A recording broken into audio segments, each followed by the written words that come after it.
I still remember the sound that night, the faint vibration of his phone on the glass side table, a tiny buzz that sliced through the silence of our bedroom.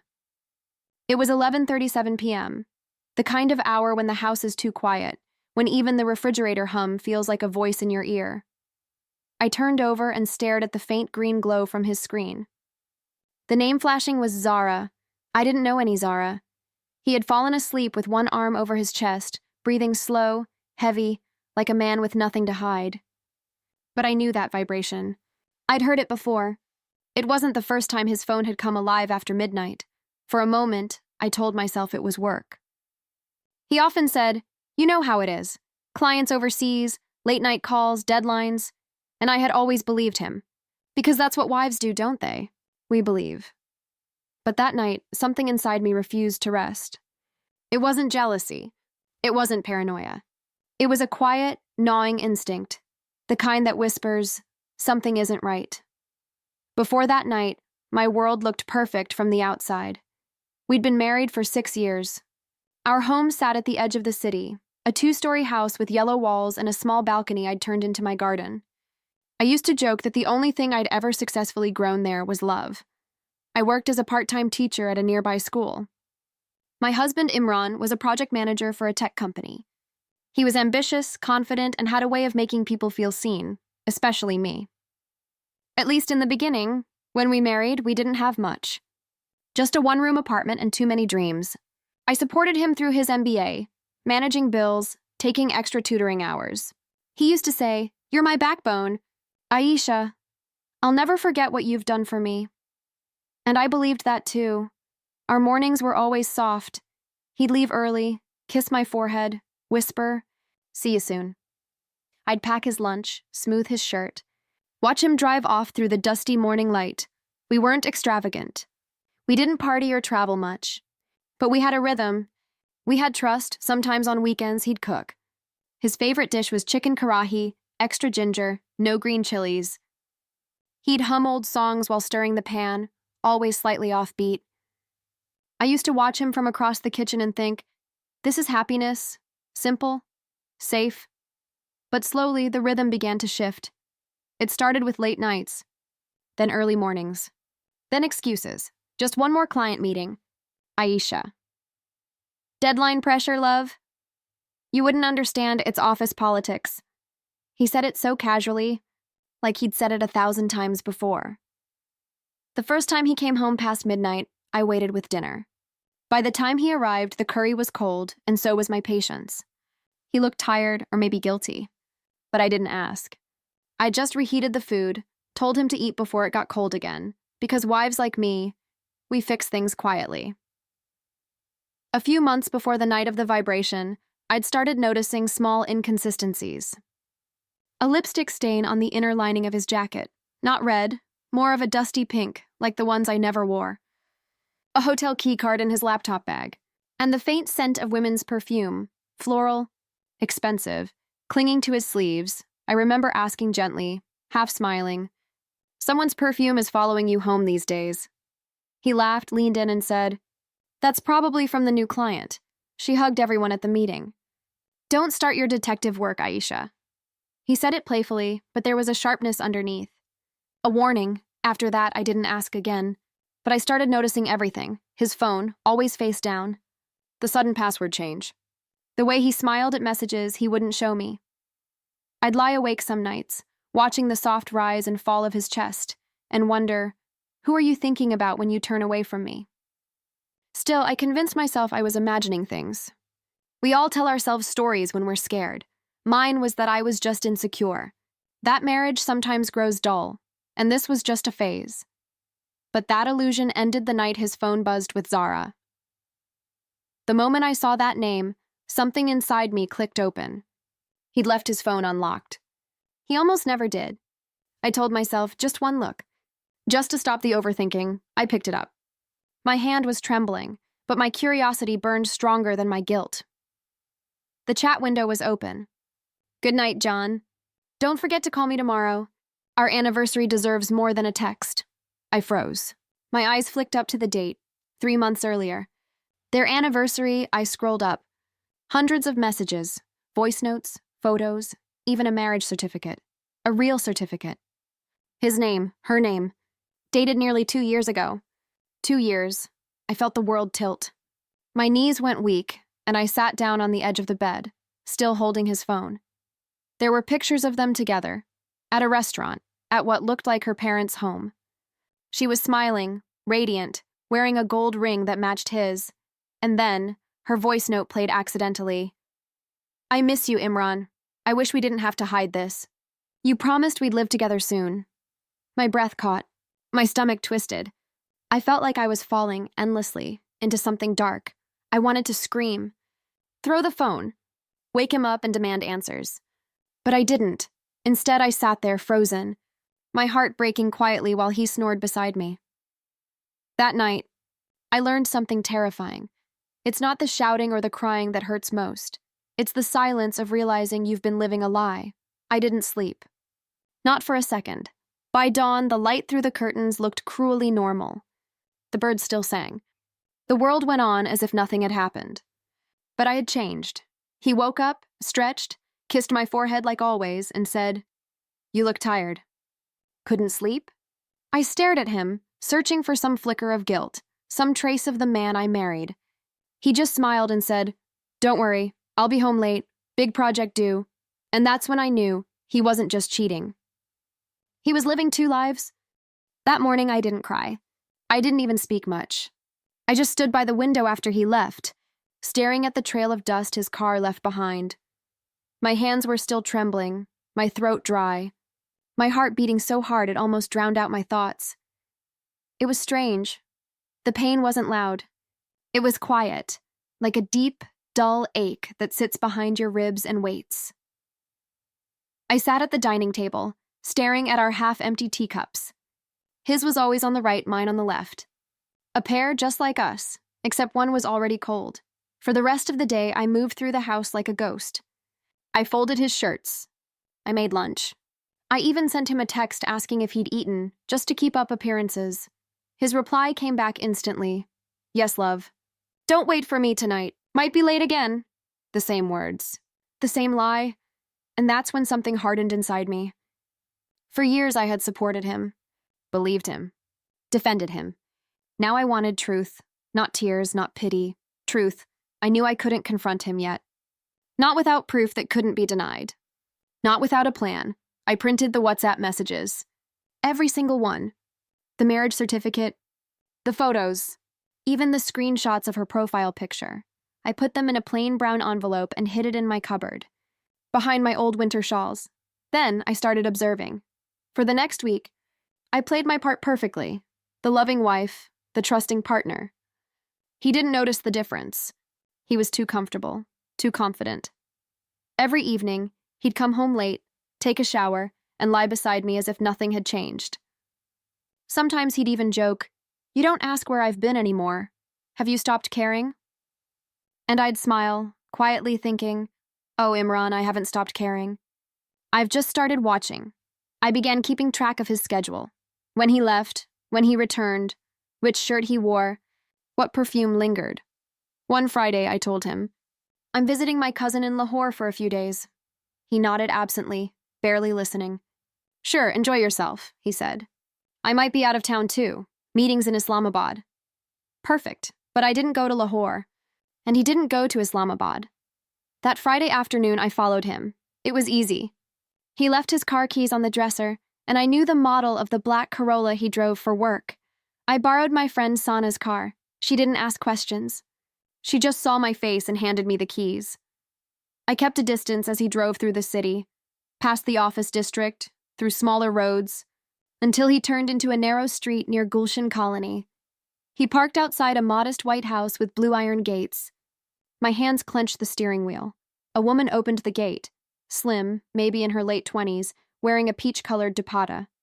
Zara. She smiled when she saw him. He leaned in to hug her. Then, to my horror, a small child ran out. A boy, maybe 3 or 4. Imran lifted him in his arms and kissed his forehead. I couldn't breathe. I watched as they walked inside together, the gate closing softly behind them. I sat there for a long time, motionless, gripping the steering wheel until my knuckles turned white. It wasn't just betrayal. It was the realization that he'd built another family, another home, another life, while I'd been waiting every night with cold dinner and blind faith. That night, I didn't wait up for him. When he came home near midnight, I was sitting on the sofa with the envelope beside me. The lights were dim, the air thick with silence. He looked startled. "You're still awake?" I nodded. "I needed to ask you something." He loosened his tie, smiling carefully. "What's wrong, Aisha?" I handed him the envelope. "Maybe you can tell me." He frowned, tore it open, and as he saw the printed messages, the photos, his face drained of color. His first words weren't denial. They were anger. "You went through my phone?" He snapped. I stared at him, disbelief rising like heat. "That's your answer? You've been lying to me for 2 years, Imran. You married another woman." He rubbed his temples, exhaling sharply. "It's not what you think." "Oh, it's exactly what I think," I interrupted, my voice shaking. "You built another home. You have a child." He slumped onto the sofa, covering his face. When he spoke again, his voice was quieter. "She was alone, Aisha.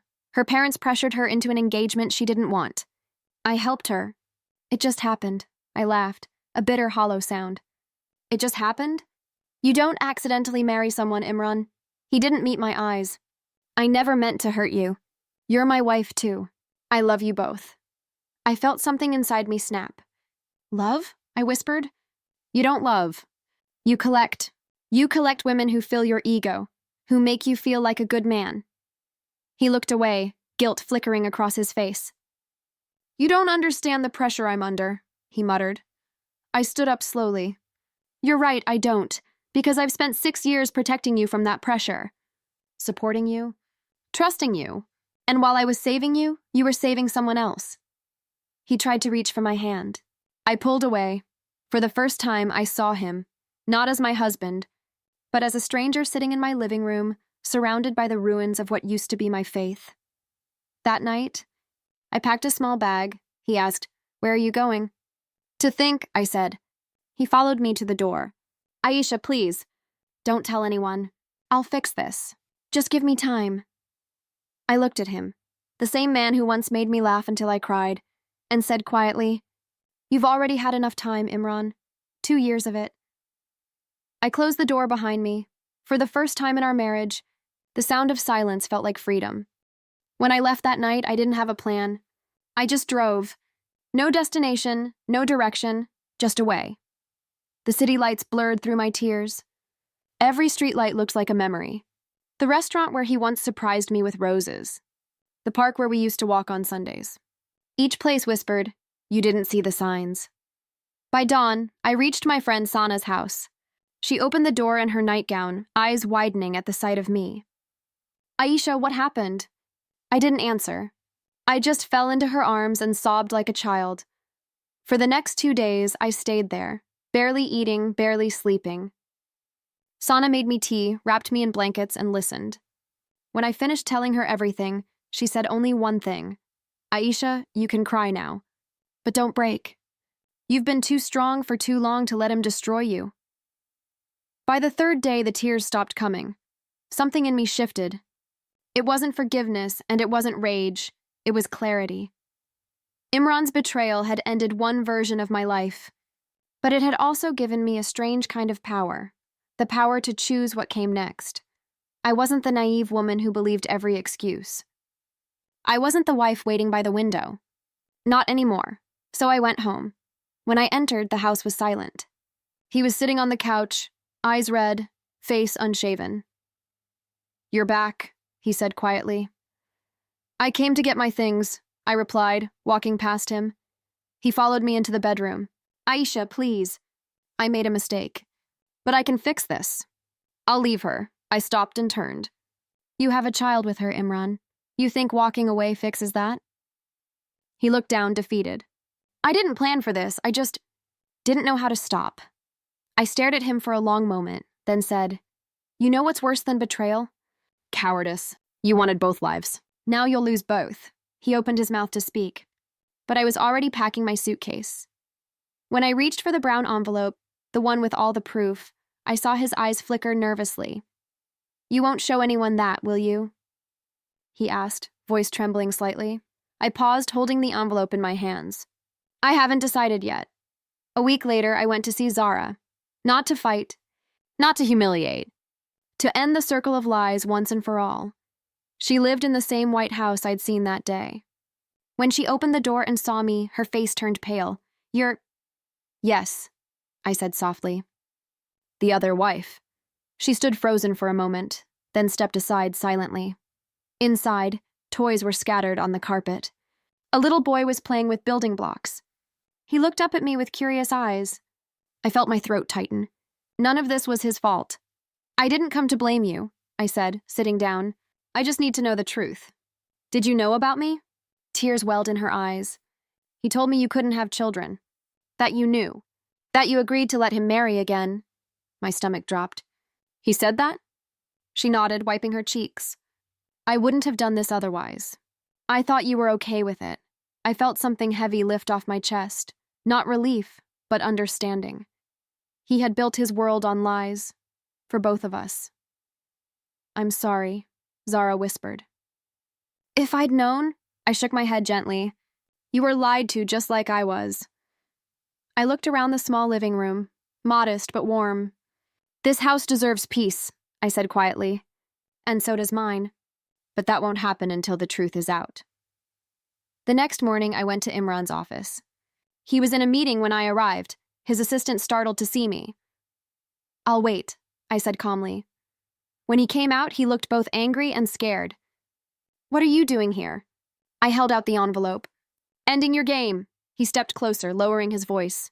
Aisha, don't do this, please. My reputation? Your reputation?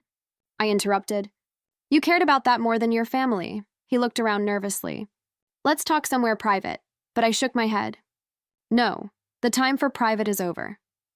I placed the envelope on his desk, in front of his senior manager, and said clearly, this man has 2 wives, both unknowing of each other, both deceived. Gasps filled the room. He tried to grab my arm, but I stepped back. You built your life on lies, Imran. Now face the truth, in public. I turned and walked out before he could say another word. It's been 6 months since that day. Divorce papers signed. My name restored. My peace slowly returning. I moved into a small apartment near my workplace. Nothing fancy, but it's mine. The first night there, I stood by the window again, just like before. Only this time, I wasn't waiting for anyone's car to return. I was waiting for myself. The woman who had lost herself in someone else's story was gone. The new one, the one who chooses truth over comfort, was just beginning. Sometimes people ask if I regret exposing him. I don't. Because silence protects the liar, not the victim, and I refuse to live in silence anymore. A few weeks ago, I saw Zara again, at a market. She looked calmer, happier. We didn't speak, but we nodded to each other. It was enough. We both survived the same man, the same deception, and found freedom on the other side. As I walked home that evening, I realized something. Pain doesn't always break you. Sometimes it rebuilds you, stronger, sharper, wiser. And when I reached home, I poured myself a cup of tea, only one, and smiled.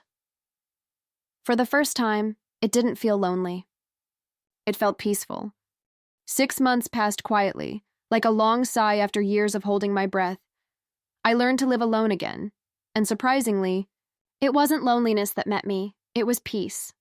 In the mornings, I made my own breakfast, soft-boiled eggs and chai. The radio hummed in the background, and the sunlight streamed through my kitchen window, landing on the same plant Imran once said would never survive. It did. It was thriving. Work became my anchor. I threw myself into my projects, stayed late, but not because I was hiding from home. This time I was building one within myself. People at the office noticed the change. My boss once said, Aisha, you look different these days, lighter. I smiled. Because I finally stopped carrying someone else's guilt. Then, one afternoon, as I was packing up my files, my phone buzzed with a message from an unknown number. Assalamu alaikum. This is Zara. Can we meet? It's important. My heart skipped. It had been months since I last saw her at the market. I agreed to meet at a small cafe by the lake. Neutral ground. When I arrived, she was already there, her son playing quietly with crayons beside her. She looked different. Not the anxious woman I'd met before. Calmer. "Thank you for coming," she said softly. I nodded, sitting down. "How are you?" She took a deep breath. "I'm fine. I've left him." For a moment, I didn't understand. "You mean—" "Yes, I filed for divorce." Her eyes welled up but didn't break. I realized I couldn't raise my child in a lie. I sat quietly, letting her words sink in. Then she reached into her purse and slid an envelope toward me. "These are court papers." "He's trying to fight it. Says you influenced me." I almost laughed. "Of course he would. He never learned to take responsibility." She nodded. "I just thought you should know. He's been asking around about you, too." "About me?" "Yes. He said he wants to apologize." I looked out the window at the shimmering lake, the faint ripples of wind over water. "Apologies mean nothing when they come too late," I said quietly. A week later, Imran showed up at my office. My assistant buzzed nervously. "Ma'am, there's a man insisting he knows you." When I stepped into the lobby, there he was. Thinner, older, eyes sunken. He looked nothing like the man who once stood tall in his pressed shirts and polished shoes. "Aisha," he began, voice unsteady. "I know I don't deserve to be here. But please, 5 minutes." I crossed my arms, keeping my tone measured. "You have 3, he sighed, rubbing his temples. "I lost everything, Aisha. The firm asked me to resign. My parents don't talk to me. Zara's leaving. My son, he won't even look at me." "That's called consequence," I replied quietly. He looked at me, desperate. "You exposed me. You ruined my life." I felt the old pain stir in my chest.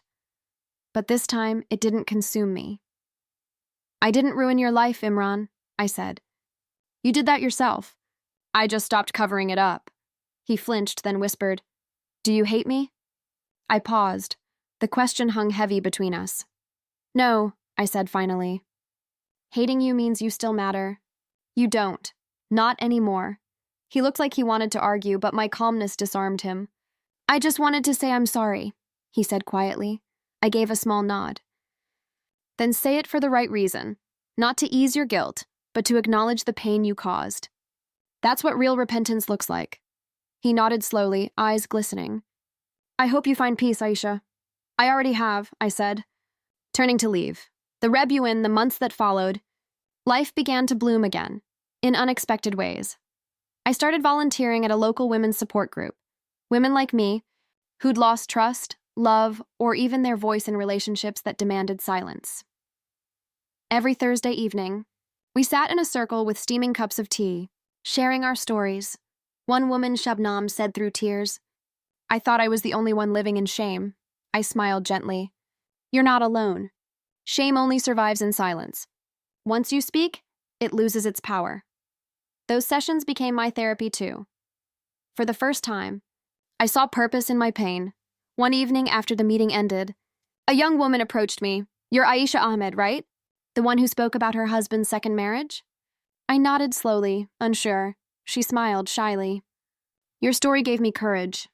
I was about to marry a man who lied about his past. Because of your video on the support group's page, I walked away." Her words caught me off guard. My throat tightened. "Thank you," she said softly. "You saved me." When she left, I sat alone in the empty room, the chairs stacked, the teacups still warm. It hit me then, the irony of it all. Imran broke me, but in that breaking, he had given me something he never could have, a voice that could save others. 2 months later, I received a letter. It was from Zara. "Dear Aisha, I wanted you to know. My divorce is final. I've started a small tailoring business. My son is in preschool now. Sometimes he asks about his father, and I tell him the truth gently. I hope one day he understands. Thank you for not hating me. You showed me that women don't have to compete for respect. We just have to demand it." I folded the letter carefully and placed it in my drawer. That night, I lit a candle on my windowsill. Not for mourning, but for gratitude, because every ending, no matter how brutal, carries a quiet kind of grace, if you're brave enough to face it. The next morning, I brewed my tea, opened the curtains wide, and felt sunlight on my face. The same light that once hurt my eyes now felt warm again. Life hadn't gone the way I planned, but maybe, just maybe, it had gone the way I needed. It's strange. The things you remember most after a heartbreak aren't always the grand betrayals. Sometimes it's the quiet moments. The half-finished cup of tea on the counter. The shirt you never ironed because you didn't have to anymore. The silence that used to hurt now feels like peace. I remember those nights when I used to sit by the window, waiting for Imran's headlights to turn into the driveway. Back then, I used to pray for him to come home early. Now I pray for myself, for peace, for courage, for wisdom to never silence my instincts again. When people ask if I've forgiven him, I always smile and say, yes, but not because he deserved it. Because I did. Forgiveness, I learned, is not the same as forgetting. It's choosing not to let someone else's lie define the rest of your life. A few weeks ago, I finally sold the house we built together. The house where every wall echoed with laughter, and later, with disbelief. I packed my things slowly, touching every corner one last time. In the bedroom, I found a single cufflink under the dresser. One of Imran's old ones, gold-edged, slightly rusted. For a second, I just stared at it. Then I placed it on the windowsill and walked away. No anger, no tears. Just release, because sometimes closure doesn't come with apologies. It comes when you stop needing them. Now I live in a smaller apartment near the lake. The mornings are quieter and my nights are my own again. There's a peace in living a life that doesn't depend on someone else's approval. I've started writing again, not about pain, but about lessons. About women who rebuild, about love that doesn't cost you your dignity.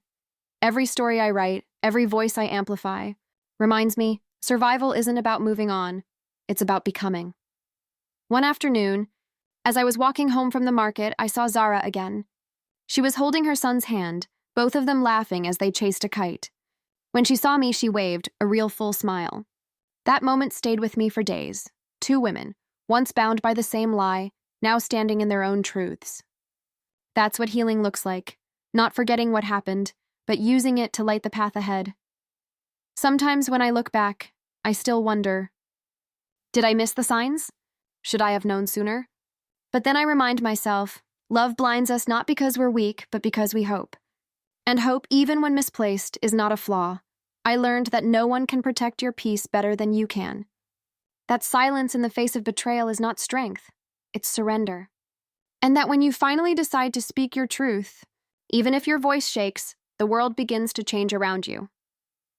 These days, when I tell my story to other women, I always end with the same thought. You can lose a marriage and still keep your self-respect. You can walk away with nothing and still have everything, if you walk away with your truth. Because truth, in the end, is what saves us. The other night, I stood by the lake, the same place where Zara and I first met after everything fell apart. The water was still, the sky painted in gold. I took a deep breath and realized I wasn't angry anymore. Not even sad, just grateful for the pain that broke me, for the strength that rebuilt me, and for the woman I became when the lies were gone. Maybe that's what healing really is, not pretending it never happened, but knowing it no longer controls you. So if you're listening to my story tonight, and you're sitting in that same silence I once did, wondering if you're imagining the betrayal or if your heart is just tired, please hear me. You're not crazy. You're not dramatic. You're not asking for too much. You're just asking to be loved honestly, and that's never too much to ask. If someone betrays you, let them. But never betray yourself by staying silent, because one day, when the pain fades and the noise settles, you'll realize something powerful. You were always enough.